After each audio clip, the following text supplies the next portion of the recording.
બાંગ્લાદેશમાં હિન્દુઓ અને અન્ય તમામ લઘુમતીઓ પર કટ્ટરપંથીઓ દ્વારા હુમલાઓ, લૂંટફાટ, આગચંપી અને મહિલાઓ પર અમાનવીય અત્યાચારો થઈ રહ્યા છે, જેને લઈને બનાસકાંઠાના ધાનેરા ખાતે આજે લાલ ચોકથી મામલતદાર કચેરી સુધી વિશાળ રેલી યોજી આવેદનપત્ર આપવામાં આવ્યું હતું અને ધારદાર રજૂઆત કરતા જણાવ્યું હતું કે બાંગ્લાદેશમાં લઘુમતી હિન્દુઓ પર થઈ રહેલા અત્યાચાર તત્કાલ બંધ કરવામાં આવે, હિન્દુ મંદિરો અને ઘર પર જે હુમલા થઈ રહ્યા છે તેને બાંગ્લાદેશની સરકાર કંટ્રોલમાં કરે, સાથોસાથ પૂજનીય સંતને પણ તત્કાલ છોડવામાં આવે તેવી માંગ સાથે મામલતદારને આવેદનપત્ર પાઠવવામાં આવ્યું હતું।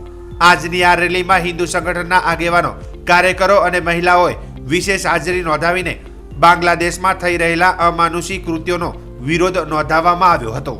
બાંગ્લાદેશમાં જે હિન્દુઓ પર જે અત્યાચાર થઈ રહ્યો છે, જે ખૂબ જ અવર્ણનીય છે, એ માટે આપણી સરકાર આ હિન્દુઓ માટે કોઈ પગલાં લે, એમનો બચાવ કરે, એમના માટે કોઈ પણ ઇન્ટરનેશનલ ધોરણે કોઈ પણ પગલાં લેવામાં આવે એની રજૂઆત કરવા અમે અહીંયા આવેદનપત્ર આપવા સૌ ભેગા થયા છીએ।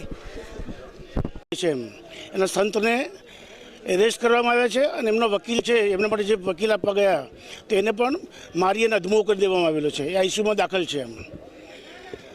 આ સ્થિતિની અંદર આપણે બધાએ જાગૃત થવાની જરૂર છે।